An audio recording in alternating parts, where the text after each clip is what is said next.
Mukhang hindi bagay sa'yo ang mahiwalay sa politika. Hindi ko naman ginustong umalis. Naging haligi ka sa gabinete, Pule. Huwag mo isiping init sa puwera ang Hindi masama ang loob ko. Malayo na ako sa intriga. Ang mahalaga ay nakapagbibigay pa rin ako ng payo sa mga humihingi. At sa mga nakikinig. Mabuti na lang at tahimik nitong mga nagdaang buwan. Masyadong tahimik, hindi ba? Pagkakataon natin ito. Ipadadala ko si Alejandrino sa Maynila kasama ng ilang mga Amerikanong bihag para simulan muli ang negosasyon.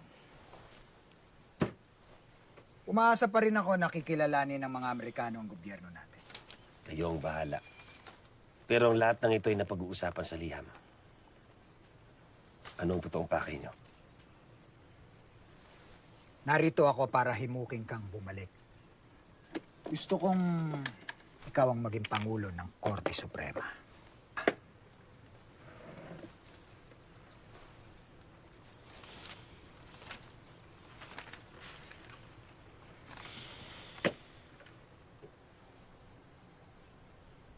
Nung una, hiniling niyo na bumaba ako sa gabinete para mamuno si Paterno. Para sa kapayapaan.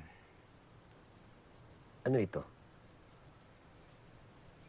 Para matigil ako sa pagbabatikos sa mga kabalbalan ng mga payaso sa Kongreso? Baka nakakalimutan nyo. Ayaw nila sa akin dahil nagsasabi ako ng totoo.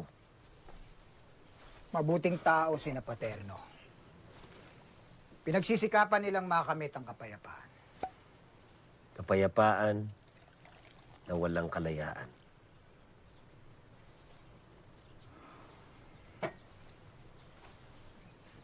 Kailangan ko ang utak mo, Pule. Kailangan ko ng taong totoo. Kaya na ba ng Pilipino na marinig ang katotohanan ng hindi mapipikon? At dahil katotohanan na rin naman ang pinag-uusapan natin, sige. Ano ang katotohanan sa pagkamatay ni Antonio Luna?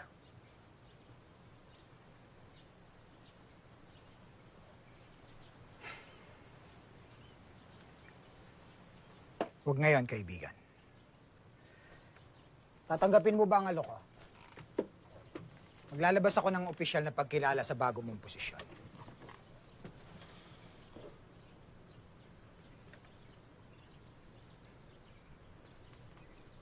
Para sa bayan.